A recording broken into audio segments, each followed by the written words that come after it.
Shalom Bapak Ibu Saudara sekalian. Kami senang sekali, saya namanya Pak Robert dan itu istri saya, Ibu Maria. Senang sekali pada pagi hari ini bisa beribadah bersama, hadir di tempat ini. Terima kasih untuk Gembala Sidang, Bapak Pendeta Arman dan juga para wakil-wakil, para penatua, penasihat gembala yang hadir di sini. Ada 3 bapak-bapak yang luar biasa, ada Pak Aritonang, ada Pak Turnip, Pak Utagalung, ya, terima kasih, dan juga semua pengerja dan pelayan Tuhan. Kiranya Tuhan memberkati kita semuanya, amin. Pagi ini kita akan melanjutkan seri yang terbaru dari tahun Sabat yang disebut dengan tahun Paybat. Tadi pagi saya berbicara tentang pay itu artinya mulut, bet itu bait, rumah, deklarasi mulut, dari rumah, apakah dari gereja, dari rumah, tempat kerja, bagaimana kita bertutur kata. Tapi yang kedua, saya ingin bagikan kepada kita apa yang sedang dibicarakan di gereja, di pusat kita, yaitu berbicara tentang tahun Sabat.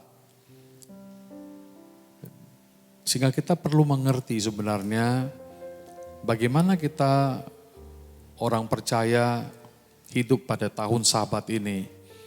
Pada tahun 5782, pada tahun kita 2021 ini. Saya memberikan tema yang sama, yaitu tema utamanya The Integrity and Responsibility in Sabbatical Year 5782. Bagaimana kita berintegritas dan memiliki tanggung jawab terhadap tahun Sabat, yaitu 5782. Dengan subtema saya berikan tahun Sabat, tahun kebajikan, tahun filantropis. Nanti akan saya jelaskan itu. Baik, kita sering mendengar kata Sabat. Bagi kita Sabat, kita tahu adalah hari perhentian. Orang beribadah. Sabat di Perjanjian Lama telah berubah menjadi hari Minggu kita beribadah. Cuma peraturan Sabat itu sangat ketat sekali. Mari kita ikuti dengan cepat. Saya akan mengajarkan saudara beberapa hal yang berkaitan dengan Sabat. Nah, perhatikan Sabat itu adalah sebuah perayaan unik bangsa Israel. Sabat adalah tema yang penting sekali dalam Perjanjian Lama. Sabat itu tidak dikaitkan dengan hari saja, tapi juga tahun, ada tahun Sabat. Setiap siklus yang 7 tahun, yang tahun ke-7 itu namanya tahun Sabat. Ya. Sabat tidak hanya diperuntukkan bagi manusia saja dan hewan saja. Next. Tapi Sabat juga diperlakukan bagi tanah. Ini yang lagi dibicarakan. Sabat untuk tanah. Artinya tanah di mana kita hidup memasuki Sabat. Ini memang enggak dimengerti oleh pada umumnya. Baik itu apalagi orang yang bukan seiman.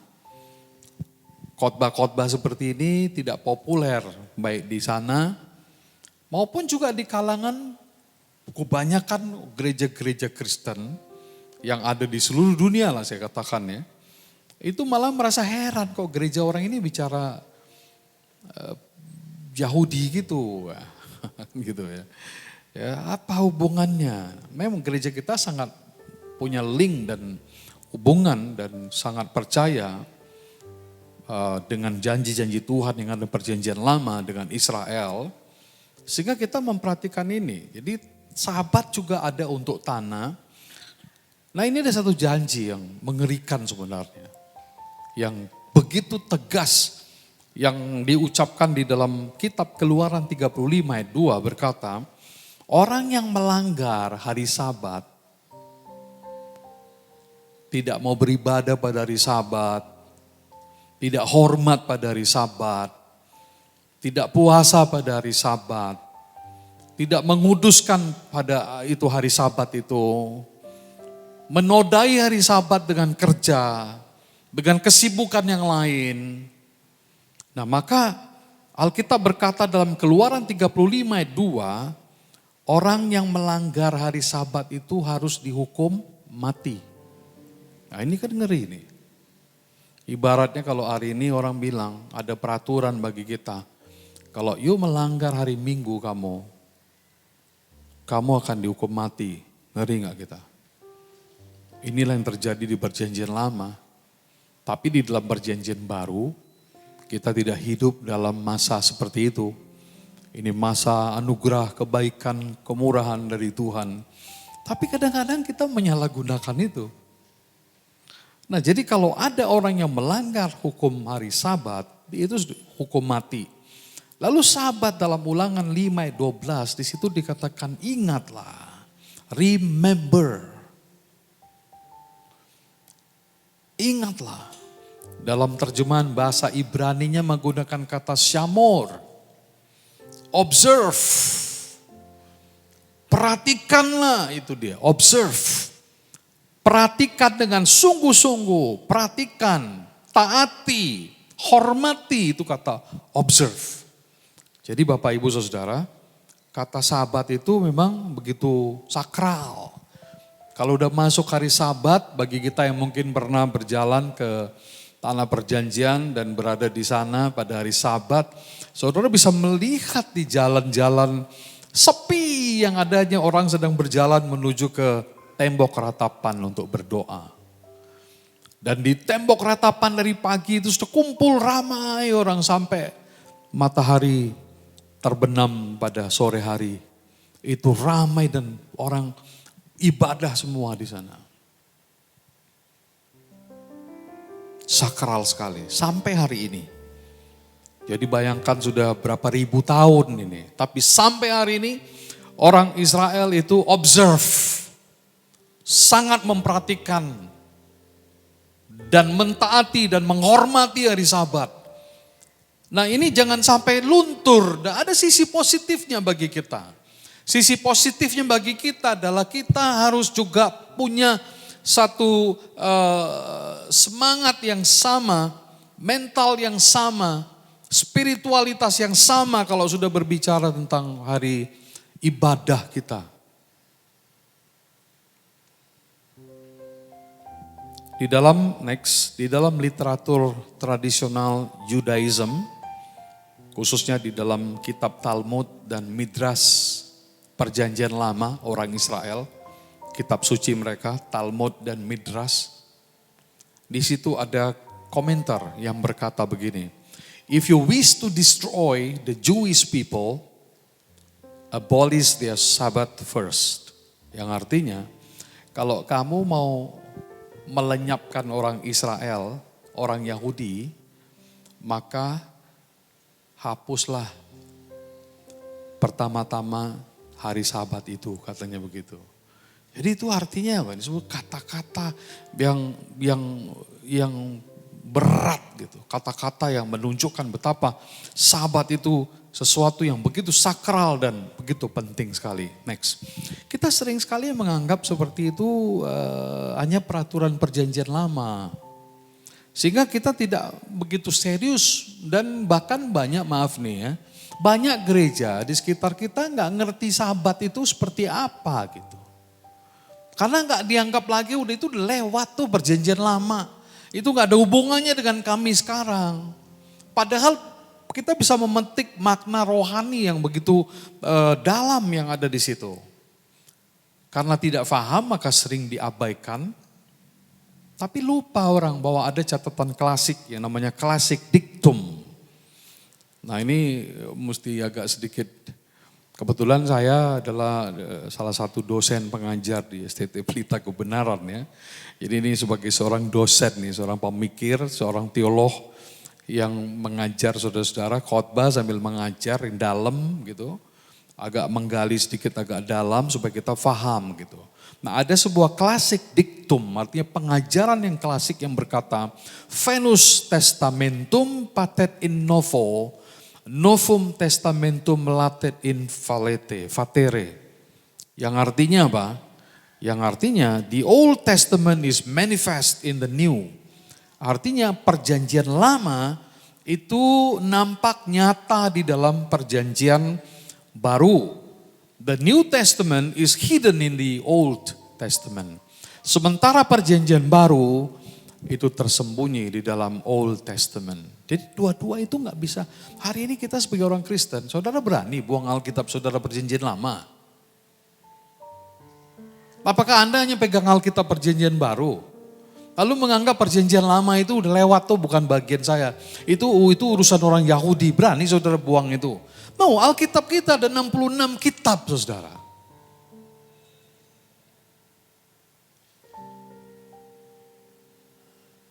Begitu banyak. Perjanjian lama, perjanjian baru.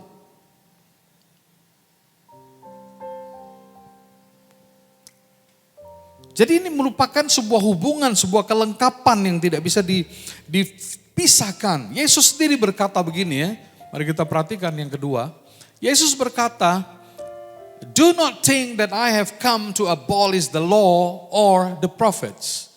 I have come not to abolish, but to fulfill." Yang artinya, Yesus berkata, jangan kamu menyangka bahwa aku datang untuk meniadakan hukum Taurat. Tuhan Yesus sendiri tidak meniadakan hukum Taurat.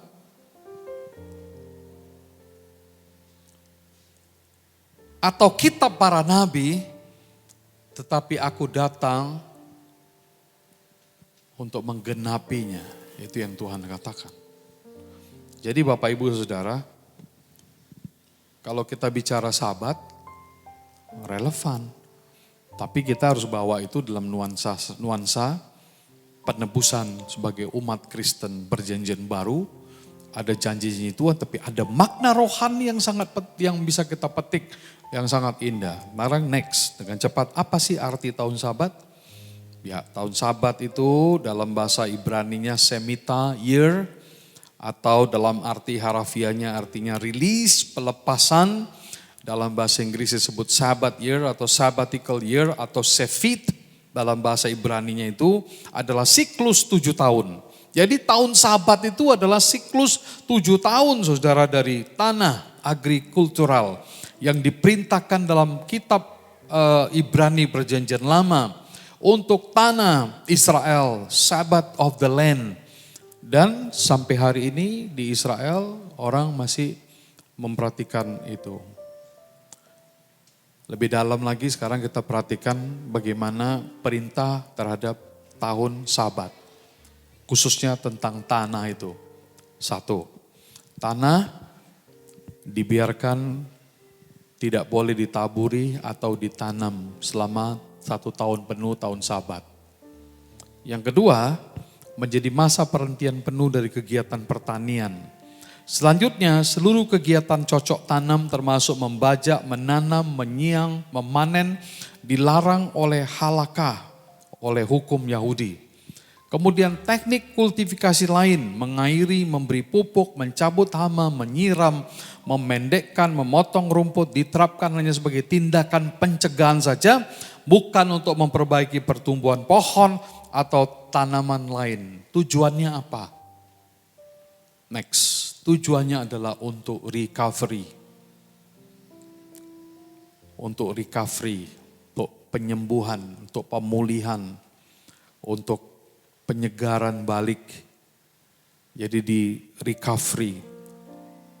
Ya, dibiarkan untuk recovery. Nah, sejak dulu rupanya Tuhan sudah mengajarkan teknik pertanian yang canggih ini. Yang oleh teknologi pertanian sekarang disebut pemberaan. Yang artinya tanah atau lahan dibiarkan beristirahat atau dikosongkan selama jangka waktu tertentu. Agar apa? Rumput bisa tumbuh setelah masa panen. Cara ini bertujuan untuk mengistirahatkan tanah dan juga untuk menyuburkan tanah kembali pada masa setelah panen. Nah ini peraturan ini sepertinya dianggap gak penting, tapi ini salah satu bagian yang tidak bisa dipisahkan dari kehidupan orang Ibrani. Orang Israel pada masa itu dalam perjanjian lama. Bagi kita, mungkin dari sisi rohaninya kayaknya macam gak penting. Tapi dari sisi sosial, tanah ini memang kita hidup di atas tanah ini. Kita gak bisa kita nggak bisa hidup tanpa itu juga. Next, mari kita lihat tahun saya. Udah itu dia tadi. Tahun Sabat itu mencakup 3 norma. 1, pada masa tahun Sabat tanah diistirahatkan. Lalu ada penghapusan utang di sana. Yang ketiga, budak-budak dibebaskan. Pertanyaannya, wah kalau gitu enak lah. 6 tahun utang, tahun ke-7 utang dihapuskan. Enggak gitu. Utang ramai, utang banyak-banyak aja sampai tahun yang ke-6. Tahun ke-7 pokoknya utang dihapuskan. Enggak gitu juga peraturannya. Kita harus baca betul-betul hukum itu. Tapi ada peraturan yang berkata bahwa istirahatkan tanah, hutang dihapuskan, budak dibebaskan. Oke? Ini 3 hal nih yang penting. Nah ini bukan dari saya, kata-kata ini semuanya ini adalah firman. Sekarang saya mengajak kita untuk mengamati firmannya. Oke? Mari dengan cepat kita melihat yang pertama. Mari kita lihat perintah Tuhan untuk memperhatikan tahun Sabat ini. 1 dari Keluaran 23:10-11. Saya baca. 6 tahun lamanya engkau menabur di tanahmu, mengumpulkan hasilnya, tapi pada tahun ke-7 haruslah engkau membiarkannya dan meninggalkannya begitu saja. Agar apa? Orang miskin. Supaya orang miskin di selang bangsamu mampu makan, apa yang ditinggalkan mereka harus dibiarkan dimakan binatang hutan. Ada pesan khusus agar orang miskin diperhatikan. Pertanyaan saya sekarang, siapa yang harus memperhatikan orang miskin? Ya kalau di sini kita baca sesuai dengan konteks ya orang yang punya tanah. Benar ya? Berarti yang punya tanah itu lumayan kehidupan sosialnya. Berarti mungkin dia kalau nggak dibilang kaya kali, pokoknya dia punya tanah lah. Punya tanaman, punya buah-buahan, punya tumbuhan yang tumbuh di sana. Dia bekerja bercocok tanam, dia mengusahakan semuanya. Dia punya orang-orang yang bekerja, pegawai-pegawai buruh yang bekerja di sana. Sampai akhirnya tumbuh dan berkali-kali dia panen. Dia kaya, dia punya duit nih. Tapi Tuhan bilang tahun ke-7, stop. Kau perhatikan orang miskin. Nah berarti ini perintah ini untuk siapa? Untuk orang yang, orang berada. Malah waktu saya mulai mikir, saya mengambil kesimpulan bahwa perintah tahun Sabat ini, Pak, perintah tahun Sabat ini khusus ditujukan kepada orang-orang yang kaya. Supaya apa? Supaya orang kaya memperhatikan orang miskin. Itu dia, kuncinya di situ. Yang punya tanah, yang punya penghasilan selama ini, yang panen selama ini, yang bahasa Medan bilang meledak-meledak gitu karena bisnisnya berhasil, itu tiba saatnya, you think the poor. Kau mulai pikir orang-orang susah itu. Ini mengajar apa? Ini mengajar supaya kita tidak egois. Supaya kita tidak sombong, supaya kita tidak lupa. Kita punya tanggung jawab. Teks yang kedua. Imamat pasal 25, 1-7 berkata begini, Tuhan berfirman kepada Musa di Gunung Sinai, berbicaralah kepada orang Israel, beritahukanlah kepada mereka apabila kamu telah masuk ke negeri yang akan kuberikan kepadamu, maka tanah itu harus mendapatkan rest. Perhentian sebagai Sabat. Jadi waktu tanah dihentikan, itu dikatakan Sabat tanah untuk Tuhan. Jadi perbuatan itu untuk Tuhan. Kalau itu udah perintah Tuhan seperti itu, ya kita nggak bisa tabrak itu. Itu kudus tuh. Suci dia. Itu sangat mulia dan agung Bapak Ibu Saudara sekalian. Kemudian kita lanjut lagi, next. 6 tahun lamanya engkau harus menaburi ladangmu, 6 tahun lamanya engkau harus meranting kebun anggurmu, mengumpulkan hasil tanah itu, tetapi pada tahun yang ke-7, again and again, haruslah mempunyai untuk tanah itu suatu sabat, satu peristirahatan, masa perhentian penuh, yaitu kembali dikatakan satu sabat untuk Tuhan. Jadi sangat kudus ya, gak main-main saudara. Manusia sahabat untuk Tuhan, tanah juga sahabat untuk Tuhan.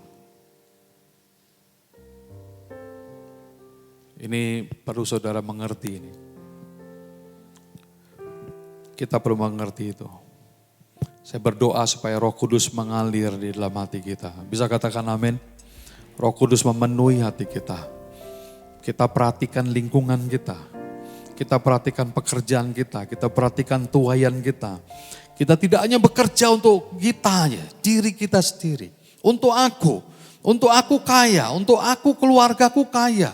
Tapi di sini perintah yang sangat indah sekali. Begitu etis, begitu adil, begitu mulia firman Tuhan berkata, perhatikanlah orang-orang miskin yang ada di sekitarmu. Hari ini gereja punya tugas itu. Kita punya tanggung jawab itu Bapak Ibu Saudara.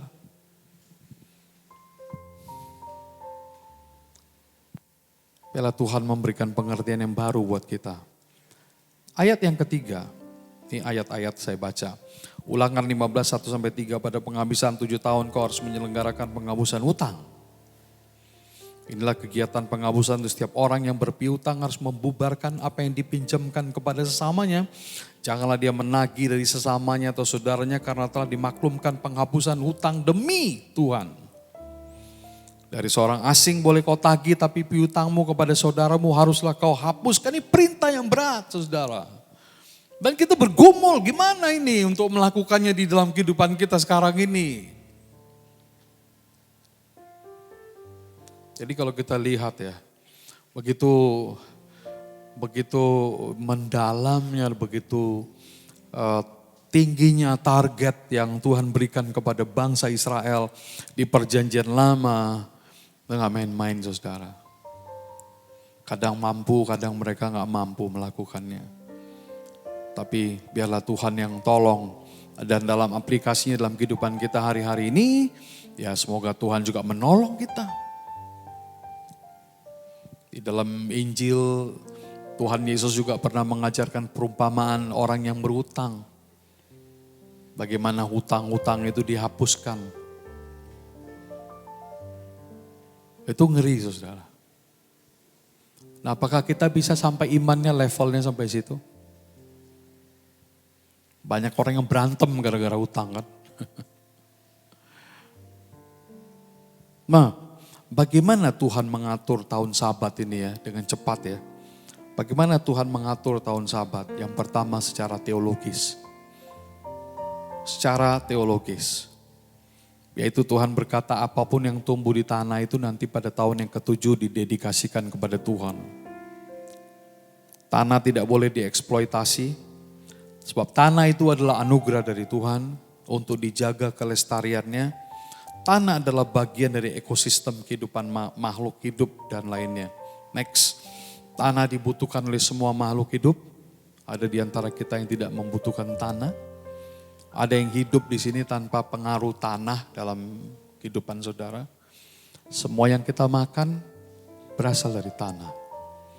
Jadi tanah tidak boleh dieksploitasi. Gereja ada di atas tanah itu. Pelayanan kita ada di atas tanah itu. Tanah memberikan topangan yang sangat kuat saudara. Jadi tanah dibutuhkan oleh semua makhluk hidup. Tanah memiliki hak untuk bertumbuh kembang dan tidak boleh dirusak oleh manusia. Itulah sebabnya turun peraturan Sabat ini. Karena manusia telah mengeksploitasi, merusak, memperkosa dalam kata lain hak tanah itu. Kemudian tanah itu harus dikelola secara mutualisme. Manusia memberi perawatan terhadap tanah dan tanah memberikan hasilnya kepada manusia.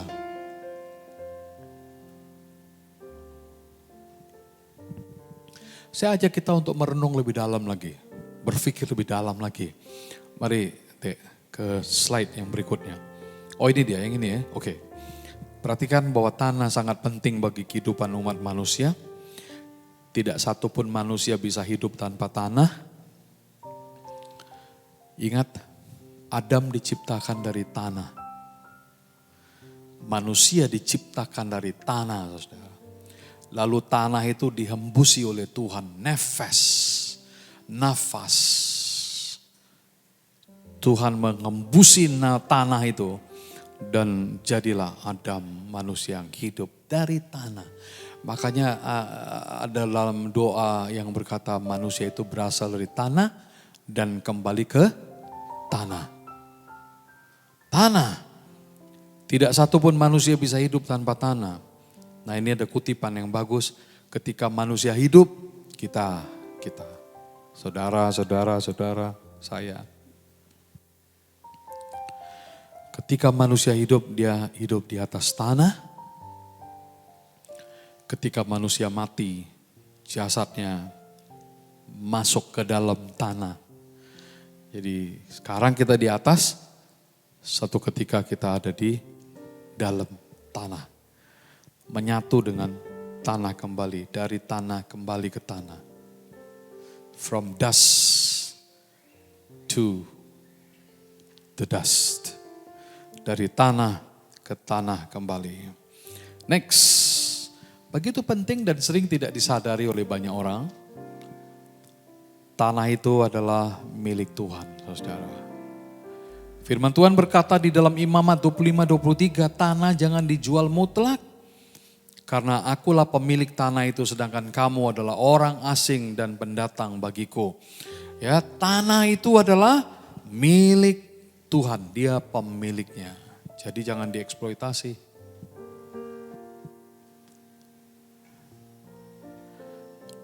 Kita udah hidup di abad 21, ada begitu banyak tanah yang hancur, rusak,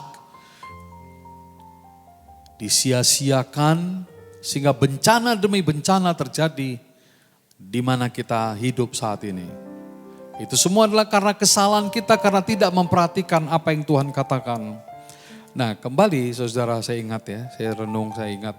Nah next, bukan kebetulan dari awal tahun 2020 kita masuk dalam sebuah masa sulit yang namanya pandemi COVID-19 yang telah menyebabkan aktivitas manusia dieksploitasi sekarang ini. Masyarakat tinggal di rumah, kita bekerja dari rumah, pencemaran udara menurun akibatnya, jadi bersih. Pemanfaatan energi fosil berkurang, bumi berhenti sejenak.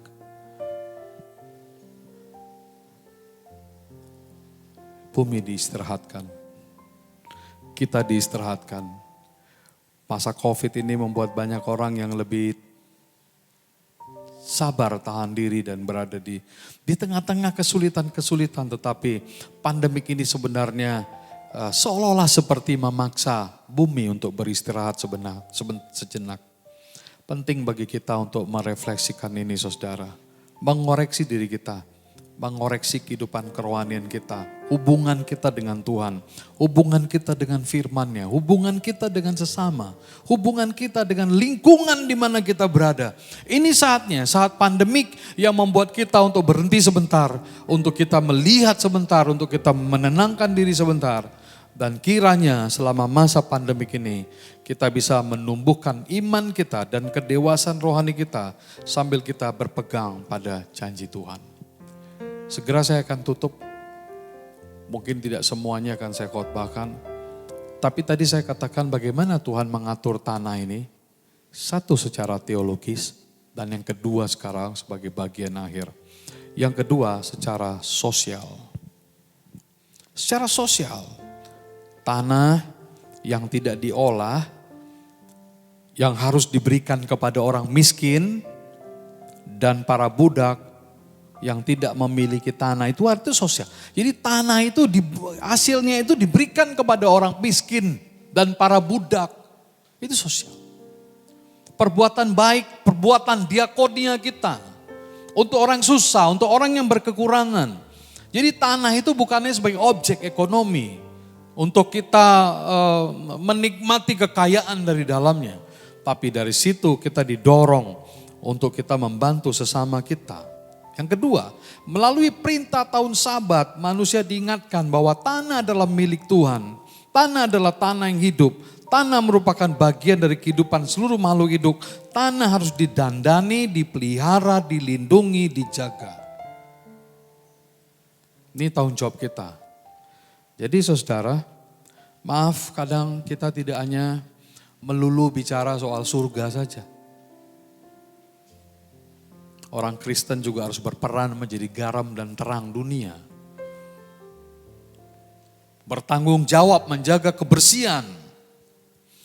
Seperti membuang sampah, seperti kita membuang ludah kita. Seperti kita, aktivitas-aktivitas kita. Kesan kami dan istri saya begitu kami masuk ke gereja kita ini. Maka kesan saya yang pertama adalah bersih sekali. Rapi sekali. Nyaman sekali. Masuk ke kantor, bersih sekali. Masuk ke dalam ruangan gereja, bersih banget. Ini salah satu bagian dari tanggung jawab kita, saudara. Bukan sebaliknya. Bukan kotor, bukan jorok, bukan bau, bukan tidak peduli. Tapi benar-benar kita, ini rumah Tuhan. Ini pekerjaan Tuhan, ini pelayanan Tuhan. Begitulah konsepnya saudara-saudara. Jadi sebenarnya kita hanya menerjemahkan itu untuk hidup kita hari ini. Bagaimana hidup kita hari ini? Hidup kita hari ini harus bersih. Hidup kita hari ini tidak boleh egois. Hidup kita hari ini harus memperhatikan sesama kita, orang lain yang berkekurangan.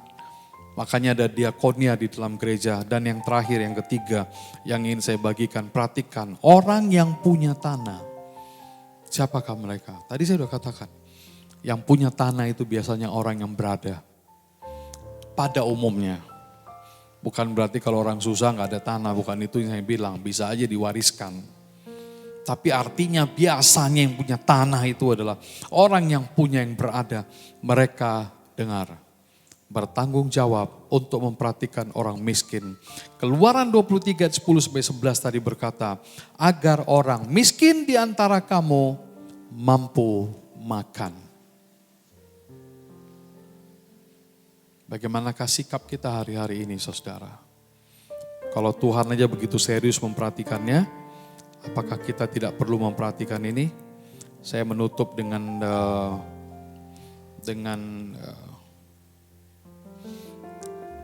slide yang 3 slide yang terakhir. 3 yang terakhir tolong geser terus. 3 yang terakhir kita tunggu, yaitu yang pertama saya ngajak kita untuk melihat dari apa yang dikatakan oleh Sidlow Baxter, betul ya. Bolehkah kita berdiri semua? I'm closing now. Perhatikan apa yang dikatakan oleh Baxter. 2 aspek penguasaan diri menjadi hal yang penting dalam pembentukan karakter bangsa Israel. Aspek apa? Aspek teologis tentang tanah tadi, bahwa itu untuk Tuhan. Yang kedua, aspek sosial, yaitu bahwa tanah itu untuk dibagi sedikit bagi orang susah. Bukan tanahnya yang disuruh kasih kepada orang miskin, maaf ya. Not the land, tanah tetap milik mereka, tapi buah-buahnya. Tanaman yang bisa kamu bagi kepada orang lain, berkat kamu,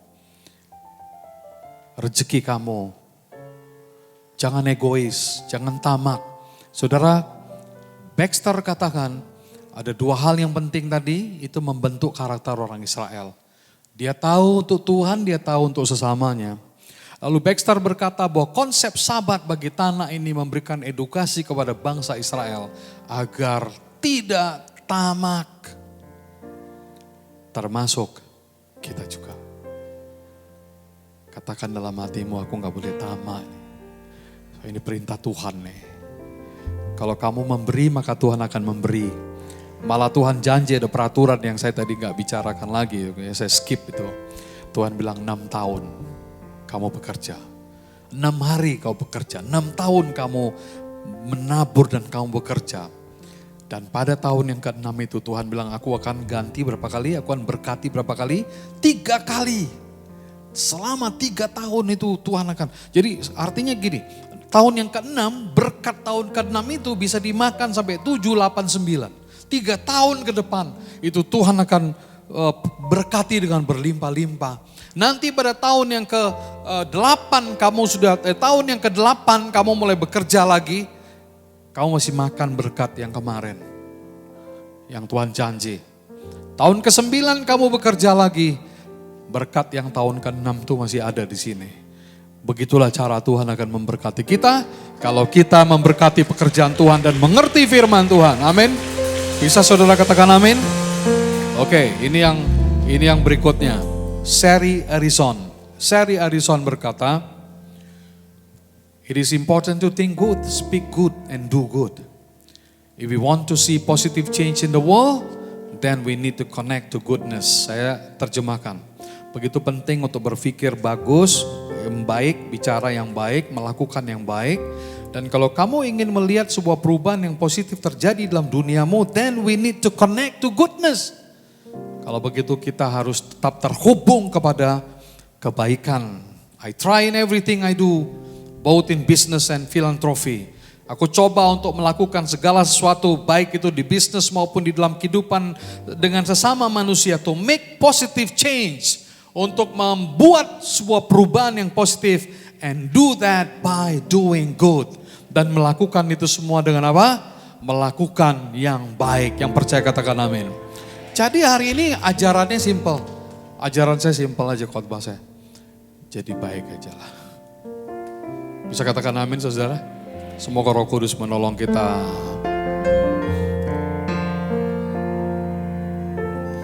Mengalirlah kuasa Roh Kudus, mengalirlah di tempat ini. Mengalirlah, oh Roh Kudus, pulihkanku. Mengalirlah kuasa Roh Kudus, mengalirlah di tempat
akan Anda doakan pada pagi ini sebagai sebuah permohonan kepada Tuhan.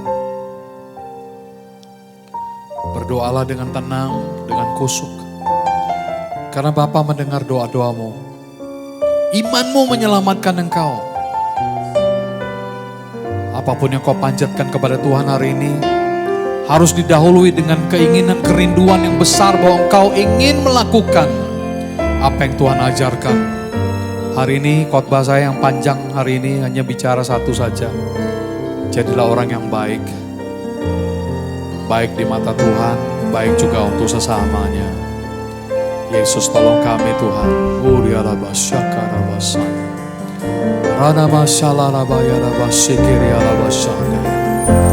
Jangan khawatir, Tuhan bilang jangan khawatir, jangan takut.